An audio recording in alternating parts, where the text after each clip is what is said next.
Olá!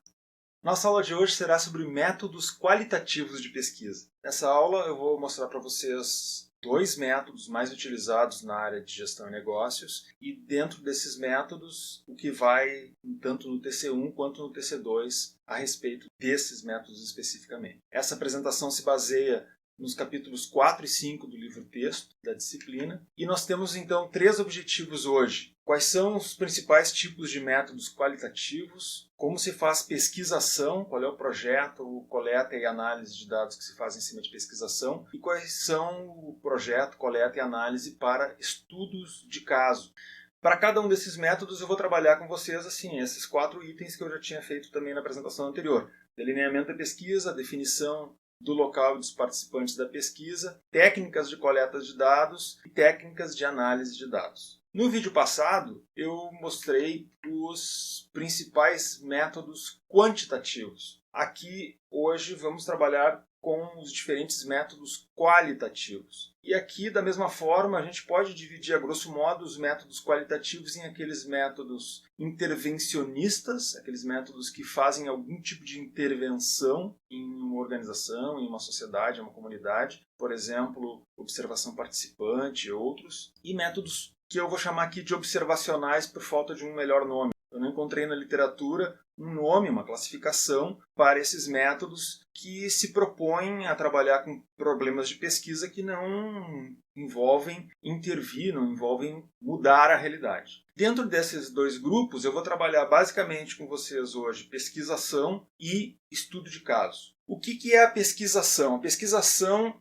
é um tipo de pesquisa que envolve ação, mas não só isso. Ela envolve trabalhar com as pessoas ou grupos implicados nessa pesquisa. Os sujeitos da pesquisa são parte ativa do processo de intervenção.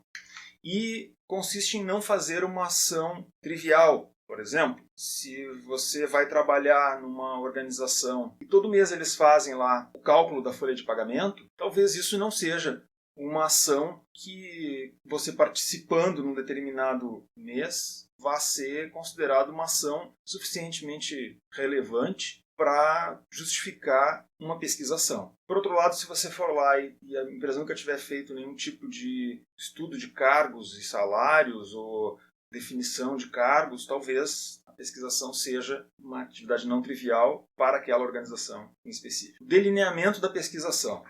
Pesquisação geralmente é feita em cima de uma única organização. Eu não sei de casos de pesquisação que sejam feitos em mais de uma organização. Então é uma ONG, uma empresa, uma associação de classe, enfim. Precisa negociar a pesquisa previamente com a organização e com as pessoas envolvidas. Isso é uma questão importante na pesquisação. E o projeto de pesquisação envolve 4 elementos. Da mesma forma que projetos de pesquisa de outros tipos, que envolvem identificação do problema, identificação da teoria, criação de conceitos balizadores e, eventualmente, uma intervenção. Se a gente for comparar esses 4 elementos aqui com um experimento que nós vimos no vídeo passado, vocês vão ver que não tem muita, talvez, diferença nos elementos. No entanto, o experimento ele tem um fluxo mais linear, mais unidirecional, ou seja, ele vai da identificação do problema para a teoria, para a criação de conceitos e para a intervenção numa linha só, uma sequência só. Já esse método da pesquisação ele envolve setas de flecha dupla. Vocês observem que existe ali várias interações entre a identificação do problema e a teoria.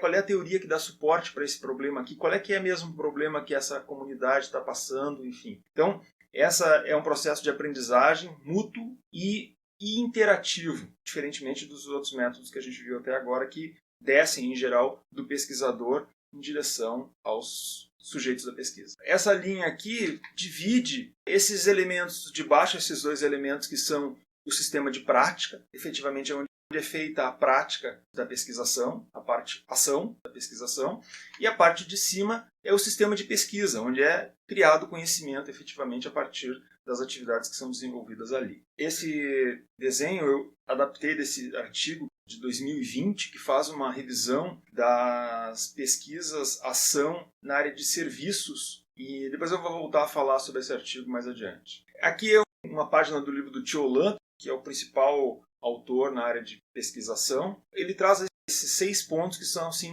um grande resumo.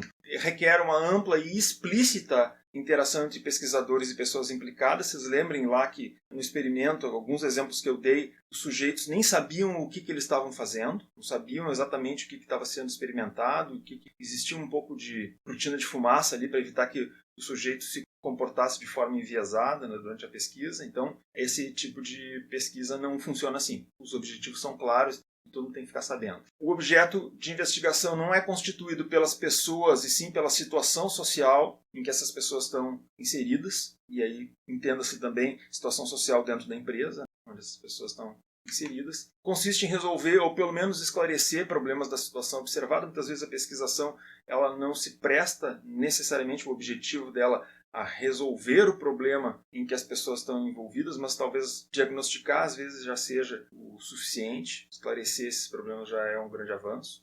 E durante o processo há um acompanhamento e um monitoramento desse avanço por todas as pessoas envolvidas, tanto na parte dos pesquisadores quanto na parte dos sujeitos da pesquisa. Ela não é uma simples intervenção, uma simples consultoria, ela é um trabalho que envolve aprendizado, criação de conhecimento, tanto para o lado dos participantes da pesquisa quanto para o lado dos pesquisadores e, espera-se, da comunidade como um todo. Como é que se faz a coleta de dados da pesquisação? Antes de entrar na coleta de dados, eu queria resgatar alguns pontos que fica meio entre o desenho e a coleta propriamente dita. Vamos dar uma olhada aqui. Então, nos primeiros contatos com os interessados, os pesquisadores tentam identificar as expectativas, problemas e fazem um diagnóstico. Tá? Então, a primeira parte, diagnóstico. Segunda parte, designação de um problema prático. Vou deixar esse material para vocês leem com calma o texto e podem também ler o livro do Tio Lan. Existem diversos exemplares na biblioteca. A ordem é muito parecida com a que nós fazemos no projeto de pesquisa. A diferença é, isso nada é feito sozinho. Não é uma pessoa sentada na frente do seu computador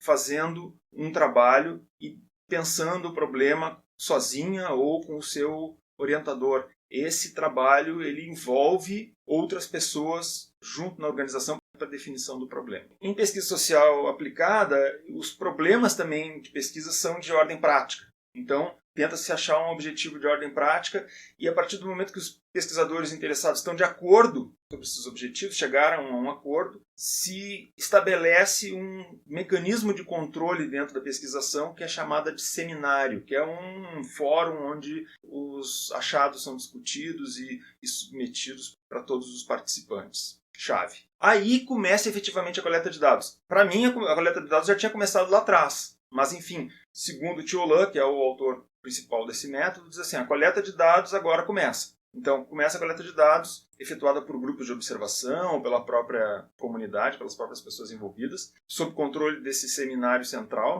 Comitê Central do Partido. E as principais técnicas utilizadas são a entrevista coletiva e a entrevista individual. As técnicas principais são a entrevista coletiva e individual. Os locais de investigação e os indivíduos são escolhidos em função ou de um plano de amostragem, estatística, ou critérios intencionais. Vejam aqui a importância de, mesmo que eu esteja fazendo uso de um método qualitativo, eu posso usar estatística, eu posso usar números, eu posso determinar, por exemplo, que aquelas pessoas ali, que são as melhores pessoas para responder as entrevistas, de forma amostral ou aleatória, como eu falei na aula passada. Ou eu posso usar lançar mão de um critério intencional. Não, nós vamos naquelas pessoas ali porque elas são as pessoas que estão há mais tempo na organização, que conhecem melhor as coisas, enfim, algum critério específico. Tá bem? Ao lado dessas técnicas, que são as principais, como eu disse, entrevista individual e entrevista coletiva, pode-se lançar mão de várias outras técnicas, como questionários convencionais, técnicas documentais, enfim, todas as técnicas de coleta de dados que são usadas em pesquisas quantitativas e qualitativas podem ser usadas em pesquisação também. Técnicas antropológicas, como observação participante, diário de campo, histórias de vida. Inclusive, é defendido até o uso de sociodrama, ou seja, as pessoas que estão envolvidas ali fazem um teatro onde elas representam, nesse teatro, as situações em que elas vivem e a partir disso são elicitadas questões que de outra forma não apareceriam. Então vejam a complicação que é isso, o tempo que demora para fazer uma pesquisação. E aí avaliem se essa é a técnica mais adequada para o seu TC também. Às vezes a gente sonha, não, eu quero fazer uma pesquisação para o meu trabalho porque envolve mexer alguma coisa lá na empresa. Pensa bem. Como é que se faz a análise de dados? Como a gente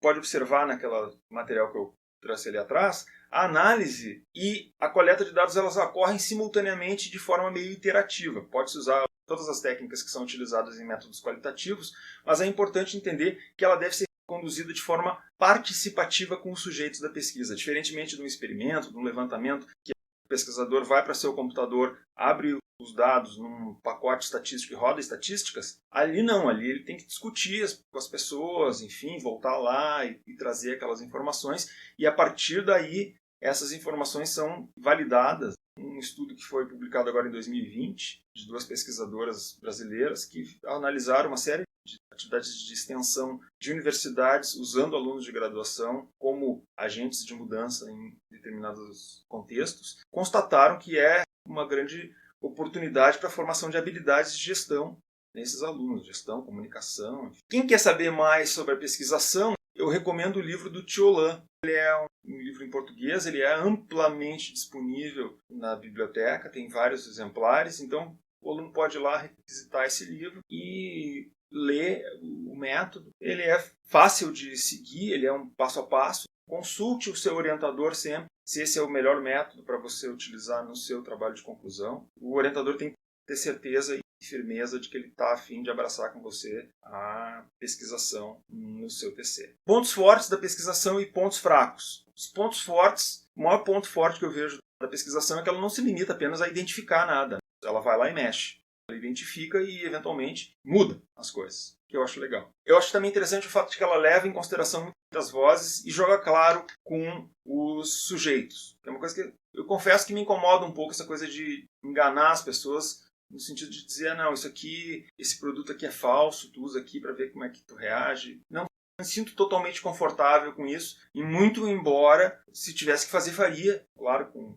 conhecimento do Comitê de Ética, aprovação do Comitê de Ética de Pesquisa e tudo mais, mas ainda assim é uma coisa que é a única coisa no experimento que me deixa um pouco desconfortável, essa questão de às vezes tem que mentir para as pessoas, assim. E aqui não, aqui é jogo limpo. Todo mundo sabe o que tem que fazer, todo mundo está sabendo o que está fazendo, não tem enrolação. Ele é intenso em aprendizado para todos os participantes, tanto do lado dos pesquisadores quanto do lado dos pesquisados, dos sujeitos da pesquisa, que é ótimo. Por outro lado, ele é muito mais difícil de produzir algum tipo de conhecimento original. Por que eu digo isso?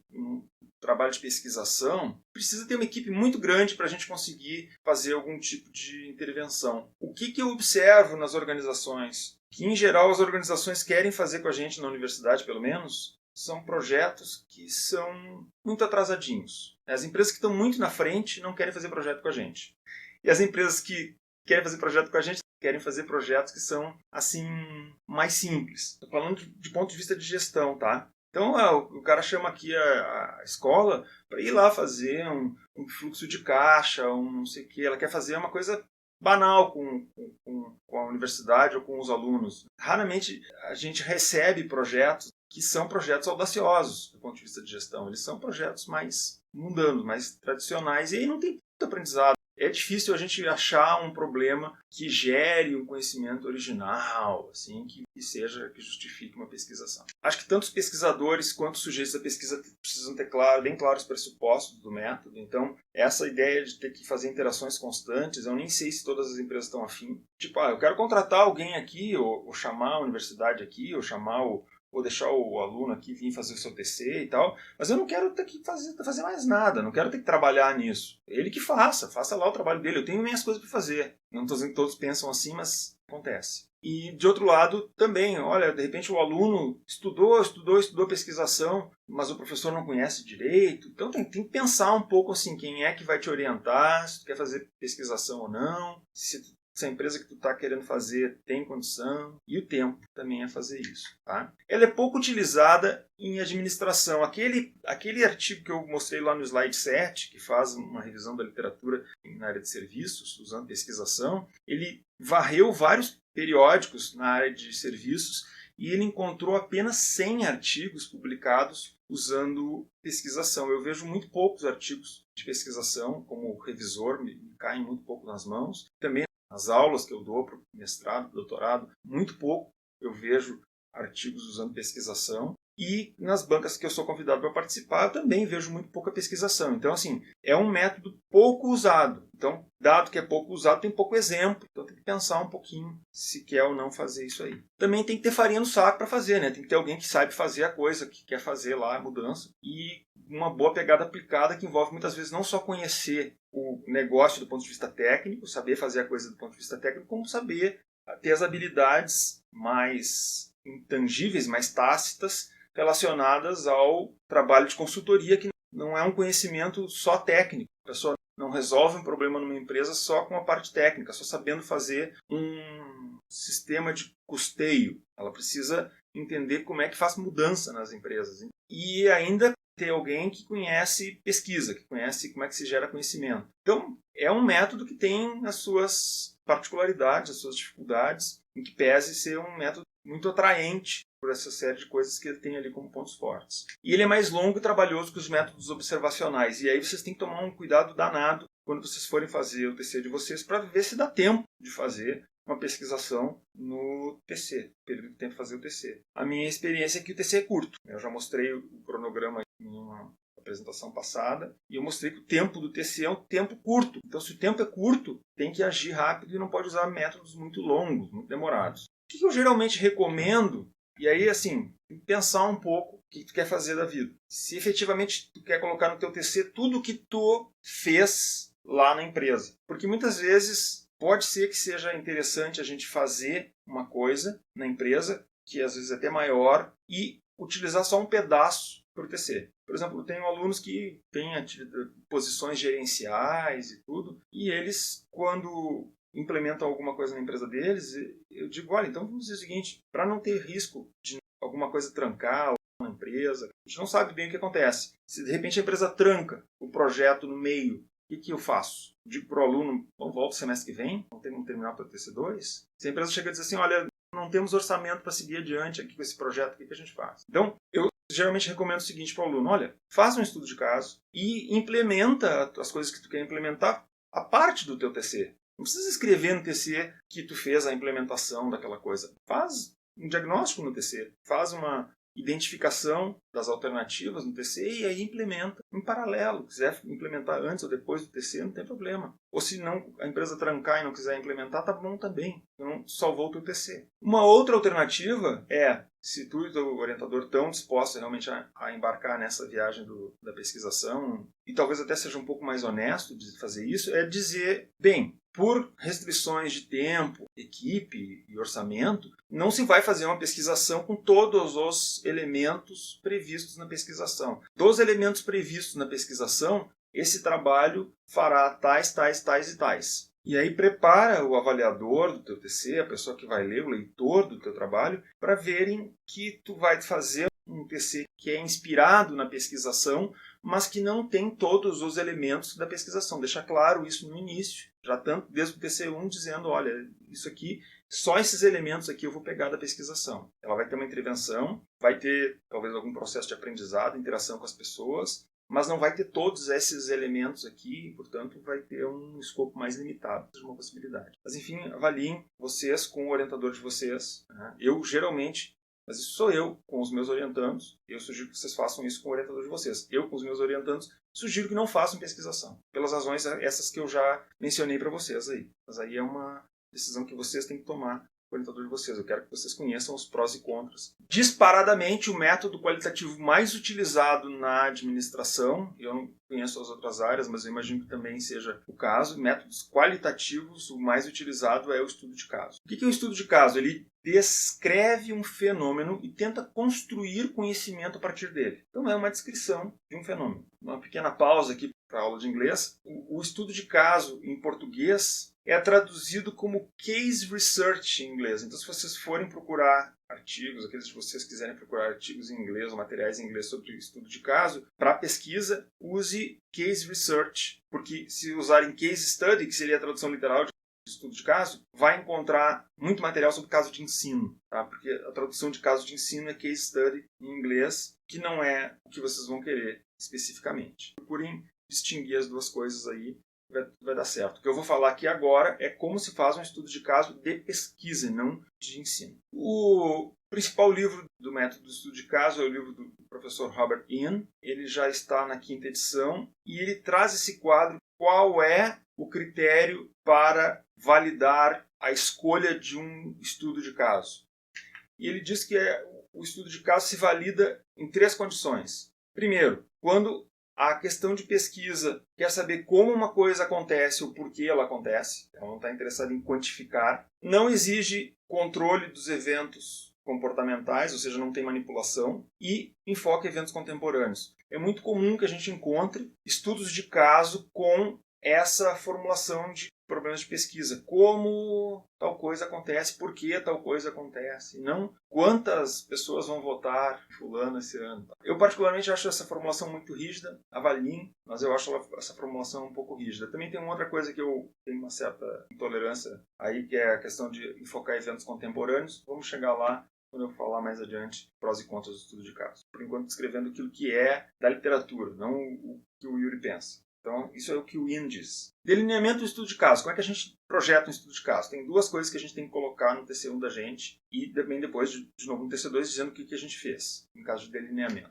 Primeira coisa é a escolha da unidade de análise. O que é a unidade de análise? É o que vai ser o objeto do meu estudo. O Ian aponta 2 grupos, vamos dizer assim, de unidades de análise, grupos mais concretos, indivíduos, pequenos grupos, organizações, parcerias entre empresas, coisas mais tangíveis, mais concretas, mais observáveis, ou unidades de análise menos concretas, como comunidades, relacionamentos, decisões ou mesmo projetos. Eu vou me concentrar aqui nessas 2 unidades de análise, que são indivíduos e organizações, porque, na minha experiência, indivíduos e organizações são os 2 grandes unidades de análise que a gente encontra geralmente em estudos na área da administração e da contabilidade. Economia não usa tanto estudo de caso, até que eu me lembre, pelo menos eu não vi muitos. Um outro elemento do projeto do estudo de caso é o tipo de projeto. O professor Ian divide aí em 4 grupos. O tipo 1, que seria um caso único, que ele chama de um caso único holístico. Então, eu estou olhando a empresa como um todo, ou, enfim, a minha unidade de análise como um todo.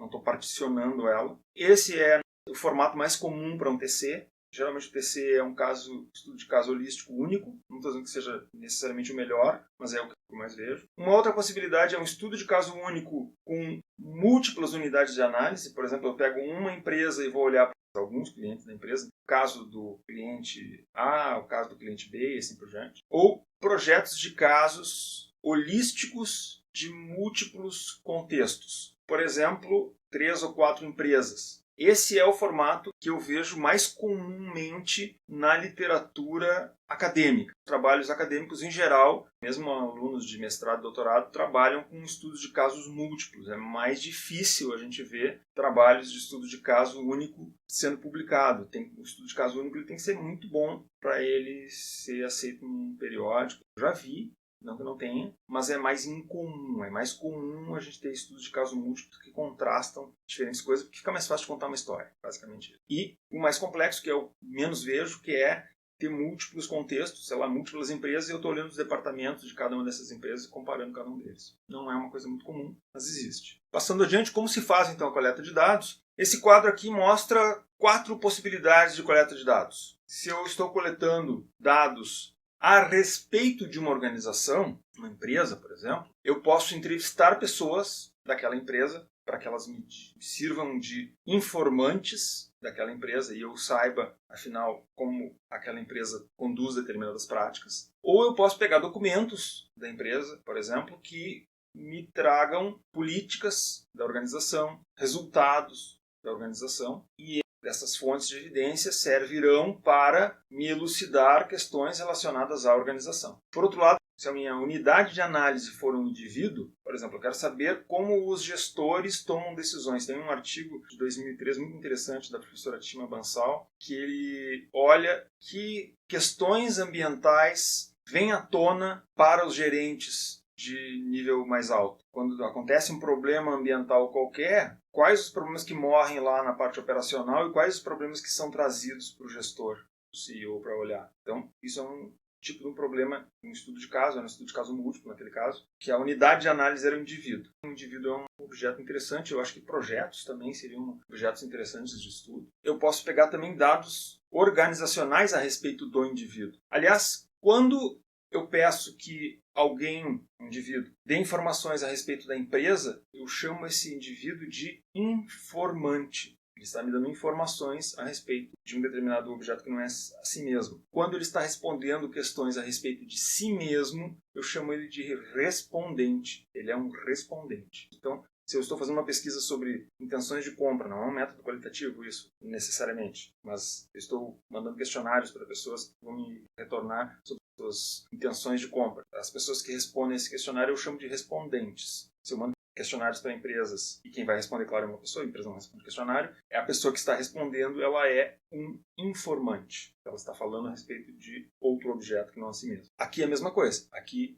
se eu estou entrevistando uma pessoa a respeito de si, ela é o respondente da minha entrevista. Se ela está falando a respeito da empresa, o mais correto seria chamá-lo de informante. Um ponto importante, não confie nunca numa única fonte de evidência. Quando a gente vê aqueles filmes de detetive, que o detetive vai lá, entrevista uma pessoa, entrevista a outra, para que isso? Para evitar que uma pessoa minta ou tal, então tentar pegar depoimentos que possam ser contraditórios ou entrevistar de novo uma mesma pessoa. Então, obtenham múltiplas fontes de evidências. Essas múltiplas fontes de evidências, existem 6 tipos de evidências para um estudo de caso. Estão listadas aqui, eu não vou ler cada uma delas. Eu vou falar das mais utilizadas. Entrevistas. Então, se vocês forem usar entrevistas no estudo de caso, nunca se limitem a uma só, uma pessoa só. O melhor é que entrevistem mais de uma pessoa na mesma organização para que haja uma validade, para que haja uma triangulação dos dados. Ou, se vocês entrevistaram apenas uma pessoa na organização, lancem mão de documentos da organização como forma de triangulação de dados. Ou seja, obtenham mais de uma fonte de evidência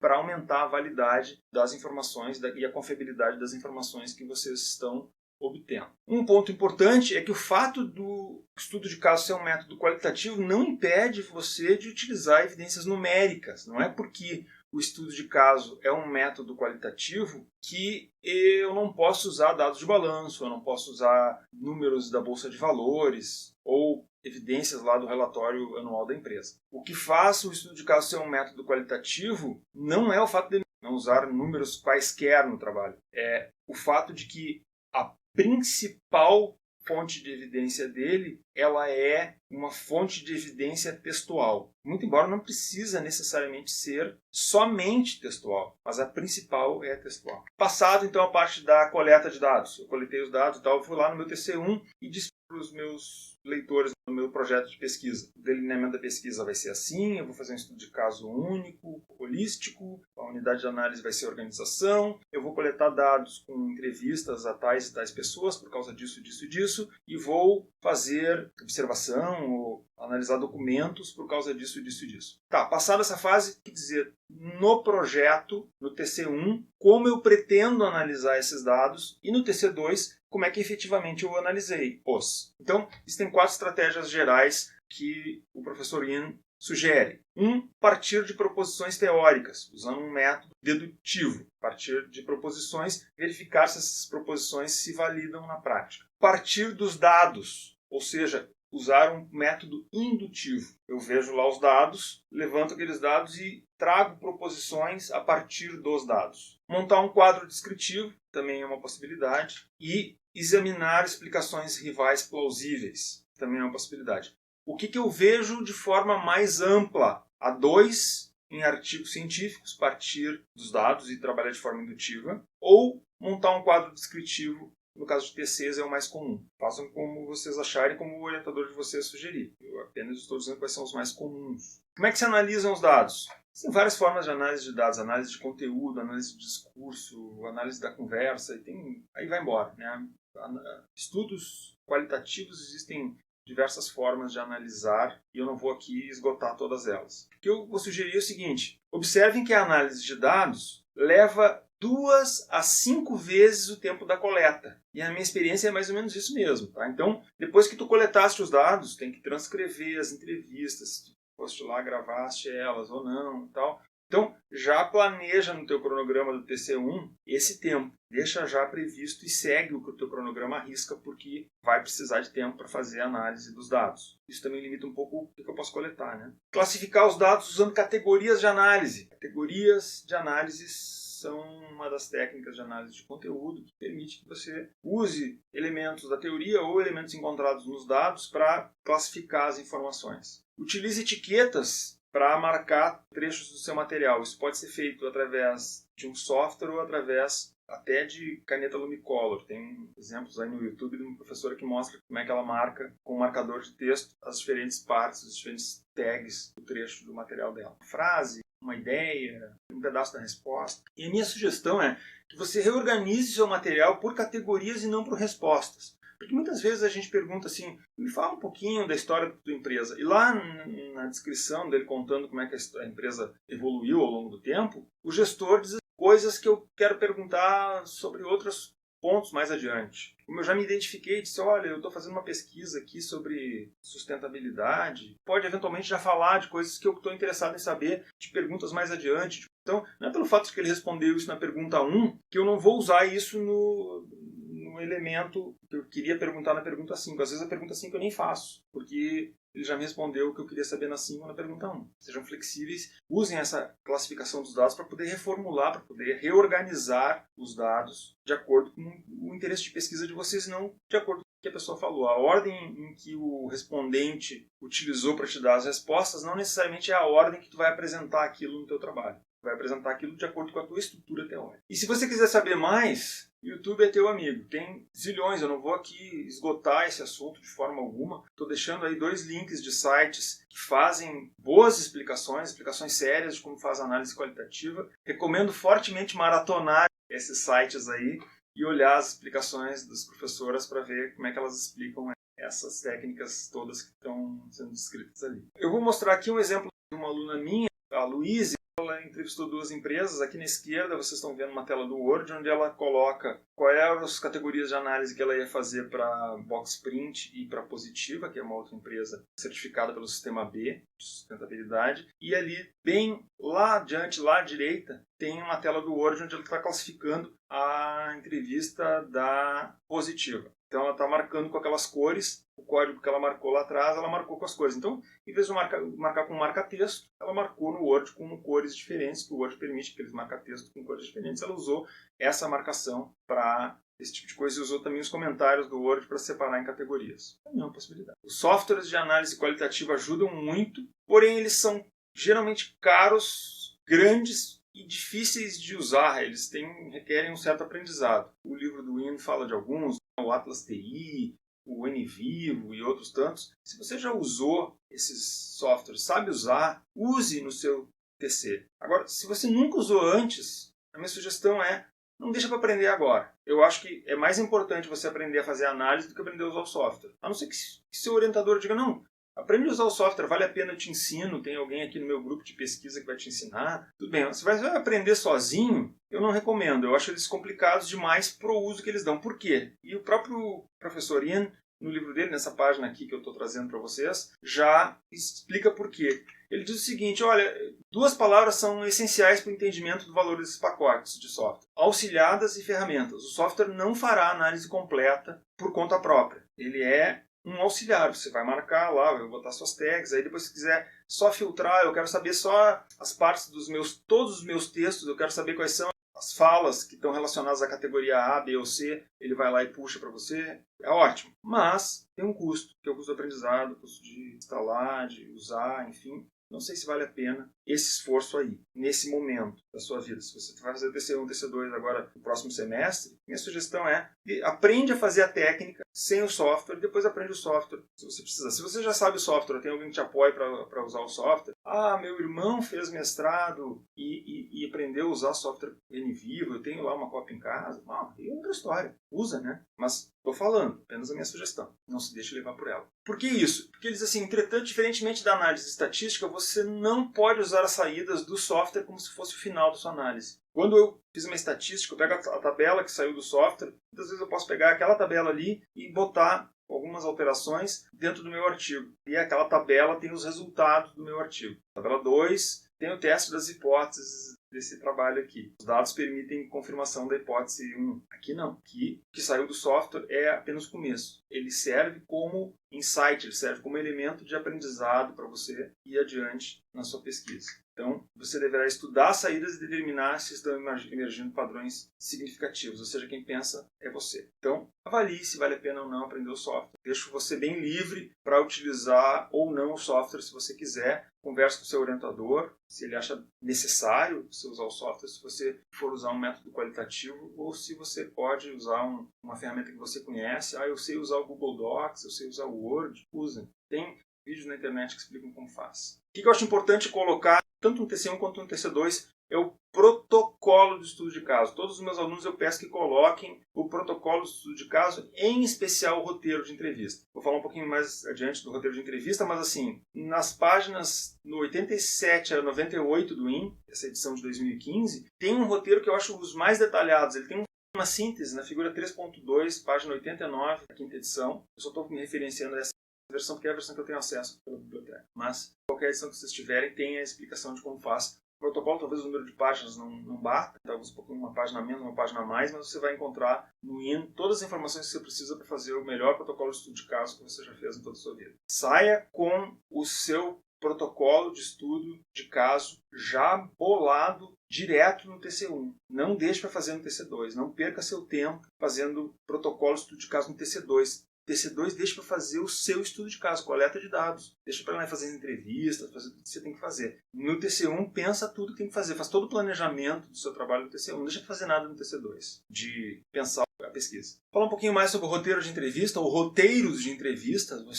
Se você for entrevistar pessoas de diferentes níveis hierárquicos na empresa, por exemplo, ou pessoas de empresas de posições diferentes na cadeia de suprimento, talvez seja interessante você desenvolver roteiros específicos para cada membro da cadeia, ou para cada nível hierárquico que irá responder, enfim, ter roteiros diferentes. Se você vai entrevistar uma pessoa só, vai entrevistar um grupo de pessoas que está mais ou menos no mesmo patamar, você vai entrevistar presidentes de empresas mais ou menos do mesmo tamanho, do mesmo setor, aí faz um roteiro só, como você achar mais conveniente. Já é muito importante montar esses roteiros de entrevista no TC1, não perder tempo montando roteiro no TC2. Validar esse roteiro ou roteiros com um orientador e outros experts, se for necessário, se o seu orientador achar conveniente e necessário. Também é útil ligar as questões dos roteiros aos objetivos da pesquisa e categorias do referencial teórico. Essa amarração, muitas vezes, é muito interessante porque permite que você vá mais focado a campo e que você fique fazendo perguntas só para fazer. Então, faça perguntas que sejam mais referentes, mais relevantes ao seu objetivo de pesquisa, seu problema de pesquisa. Esse quadro aqui é do Mauro Ávila, ele fez um TC comigo, eu orientei em 2015, e ele colocou no TC dele diversas categorias no protocolo de estudo dele, tem lá dizendo qual é o elemento que ele está olhando, qual é a descrição desse elemento que ele está olhando, qual é a fundamentação teórica em qual esse elemento se baseia, e na coleta de dados, qual é o roteiro e quais questões respondem àquele elemento. Então está tudo amarrado no protocolo de estudo de caso. Lembrem-se, se vocês forem colocar um protocolo muito bacana no apêndice de vocês, não deixem de falar e vender o peixe dele lá no capítulo de método, porque pode ser que o capítulo de método de vocês fique meio curtinho e a pessoa que está lendo diz assim, olha que está esse... Aí chega lá aquela surpresa, lá, aquele apêndice lá maravilhoso. Já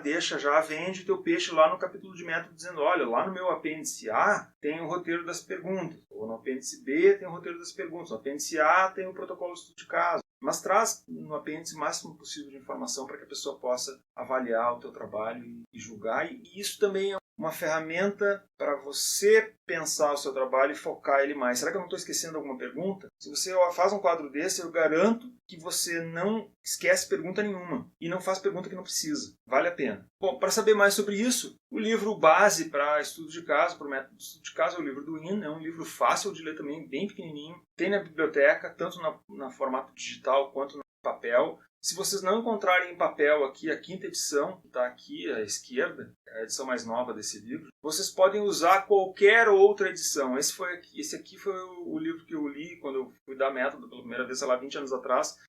A segunda edição, eu não vi nada diferente desse livro para o livro que está sendo editado agora. Eu olhei na introdução ali do professor Inning, ele fala o que mudou nessa edição. Mudou uma palavra ou outra que ele achou menos adequada, mas assim, de forma geral, continuam as mesmas ideias. Algumas eu não concordo. E agora me permitam fazer a minha crítica às ideias do respeitadíssimo e citadíssimo professor Robert Inning. O que eu não concordo com relação a esse livro, que ele diz ali que eu acho que não está certo? Primeiro, necessidade de criar proposições antes da coleta de dados. Ele diz que todo trabalho tem que criar proposições antes de fazer. Eu acho que só trabalhos dedutivos precisam fazer proposições teóricas. Eu vou encontrar tal coisa lá no campo. Para que tu vai fazer isso? O teu trabalho é aberto, não sabe o que tu vai encontrar, não precisa fazer proposição. Que ele enfoca eventos contemporâneos. O exemplo que eu dei ali é o seguinte, olha, eu vou lá e entrevisto um gestor que trabalha 20 anos na empresa. Será mesmo que eu estou olhando um evento contemporâneo? Eu preciso me focar nesse evento? Eu não posso olhar uma coisa que vem acontecendo, um processo que vem se desenvolvendo ao longo do tempo? Outra coisa é essa história de que ele diz que casos podem ser exploratórios, descritivos ou causais. Isto eu não encontrei em outro material nenhum dizendo que pode. O que é um estudo exploratório? Um estudo exploratório se presta para olhar questões que não estão muito bem definidas, não se tem muito conhecimento a respeito. E, geralmente, os estudos de caso são exploratórios. O livro do Malhotra, por exemplo, atribui aos métodos qualitativos a obrigatoriedade de ser exploratório, aos levantamentos descritivos e aos experimentos serem causais. Eu não me sentiria muito confortável de ver uma pesquisa na área médica, por exemplo, ou mesmo na área da administração, que vai lá, faz um caso, 1 ou 2 ou 3, e diz que a causa de A e B. Eu ficaria muito nervoso. Então, eu não recomendo fazer causal de forma alguma. Descritivo também não vejo muito sentido. Então, assim, mas isso sou eu não sou o IN. Então, se o orientador de vocês diz que o trabalho de vocês é descritivo, bota lá que é descritivo, não interessa. Mas assim, eu acho que os estudos de caso não tem como ser outra coisa além de ser exploratórios. Mas enfim, o IN acha que não, acho que pode ser tudo. Eu acho que esse livro força a barra em algumas coisas que eu particularmente não entendo por que são assim. Mas aquilo que eu disse lá atrás, dá para usar, eu me sinto confortável com eles. Esses aqui eu tenho um pouco de mal-estar com eles. Mas ele é aceito pela maior parte dos professores, usem à vontade. Pontos fortes e pontos fracos do estudo de caso. Pontos fortes. Ele é ótimo para explicar fenômenos complexos. E aí, não me vem querer explicar uma coisinha banal com o estudo de caso. Acho que perde, né? É como usar uma Ferrari em primeira. Da mesma forma, ele permite descrever fenômenos de forma processual. Entender como a coisa evoluiu na empresa ao longo do tempo. Entender como as relações se dão de uma forma um pouco mais sutil do que simplesmente a gente consegue obter com questionários. Contar apenas o momento atual, aquela coisa. Eu quero ver o que a empresa está fazendo agora, apesar de estar ali dizendo que só explica fenômenos contemporâneos. Para mim, contar só o momento atual, num caso, é um desperdício. Eu acho uma perda de oportunidade. Meter o pé dentro de uma empresa, falar com as pessoas da empresa e não entender o que aconteceu até o contexto,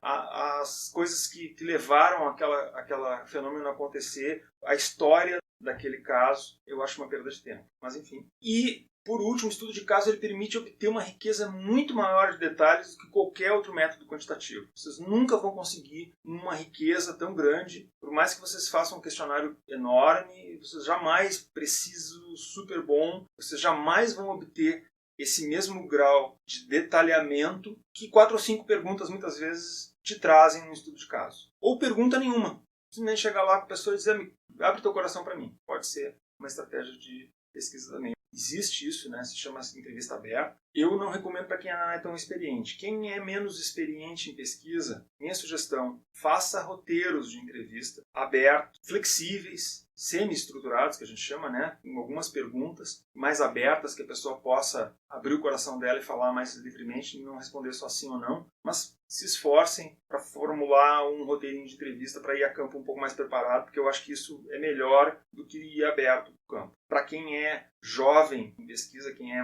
menos calejado, eu acho que não é uma boa. Agora, essa riqueza de dados ela pode atrapalhar o fechamento do trabalho. É muito dado, é muita riqueza, a pessoa fala muita coisa. Tu viu muito negócio no estudo de caso. E aí, o que é importante disso aqui? Então, aquelas técnicas que os professores Miles, Huberman e Yin sugerem lá atrás para ir fechando e consolidando, eu recomendo fortemente que use. É muito bom, acelera muito o processo. Mas cuidado com a quantidade de dados que vocês coletam. Lembrem, para cada hora que vocês passarem entrevistando uma pessoa, vocês vão precisar de 2 a 5 depois para analisar essa informação. Estudo de caso Power, né, para não usar uma palavra mais forte, requerem uma equipe grande. Para fazer um estudo de caso bala, tem que ter uma equipe de pesquisa grande. Portanto, pega leve no teu TCC. Faz um projeto, pensa um projeto, tu tem a perna para fazer. Não tenta abraçar o mundo com o TCC no estudo de caso. Não tenta resolver todos os problemas do planeta. Vai lá, ou da empresa. Vai lá, tenta pensar uma coisinha e resolver aquela uma coisinha bem. No trabalho científico, profundidade é preferível à extensão. A gente não quer um trabalho que abarque todas as coisas possíveis e imagináveis em 3 meses.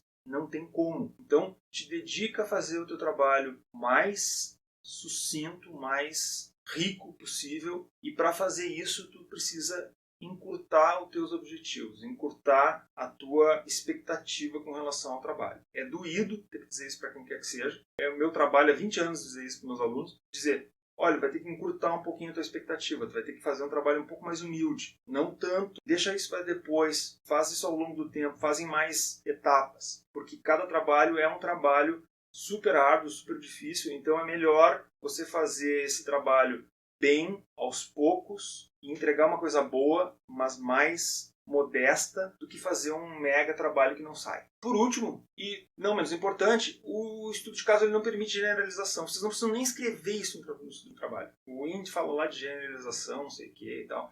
Esquece, não generalize. Estudo de caso não é para isso. Não tem problema. Vocês vão fazer um estudo de casos, querem lá olhar uma coisa, não tem problema que ele não seja generalizável para toda a população de empresas. Qual é o problema? Não tem problema nenhum nisso. Vocês estão construindo conhecimento de uma outra maneira. Vocês estão aprofundando um determinado conhecimento numa determinada coisa. Tomem cuidado. Eu fiz um estudo de caso e a minha discussão lá é importante que as empresas observem. Não, vai lá, pega devagar. Se tu está olhando uma empresa e fez uma série de coisas, não vai dizer que é importante para todas as empresas fazer não sei o quê. Por aí. Pode até ser que tu possa fazer algum comentário de natureza mais geral, mas com muito, muito, muito cuidado. Evita aquele com certeza todas as empresas precisam. Pega leve. E é isso. Nas próximas aulas vamos avançar nos nossos anteprojetos rumo ao fim. No meu próximo vídeo eu vou falar sobre o relatório da pesquisa, ou seja, o que eu faço depois que eu fiz a minha coleta de dados. Então, agora vocês têm todos os materiais que precisam até aqui para fazer o TC1 de vocês e, claro, para fazer o trabalho dessa disciplina. E no vídeo que vem vai ser um bonus track, né? Vai ser um material adicional, não é nada, é o capítulo 6 do livro, mas assim, não é para o TC1. Isso que eu vou falar na próxima aula vai ser exclusivamente sobre o TC2 de vocês. Então, guardem o que eu estou dizendo para quando vocês terminarem o TC1 e se preparar para o que vocês vão ter que escrever quando chegar o TC2. E chegaremos finalmente ao fim dessa série, desse semestre, dando uma rápida pincelada em métodos de pesquisa. Então, vamos nos despedindo por aqui. Um forte abraço a todos.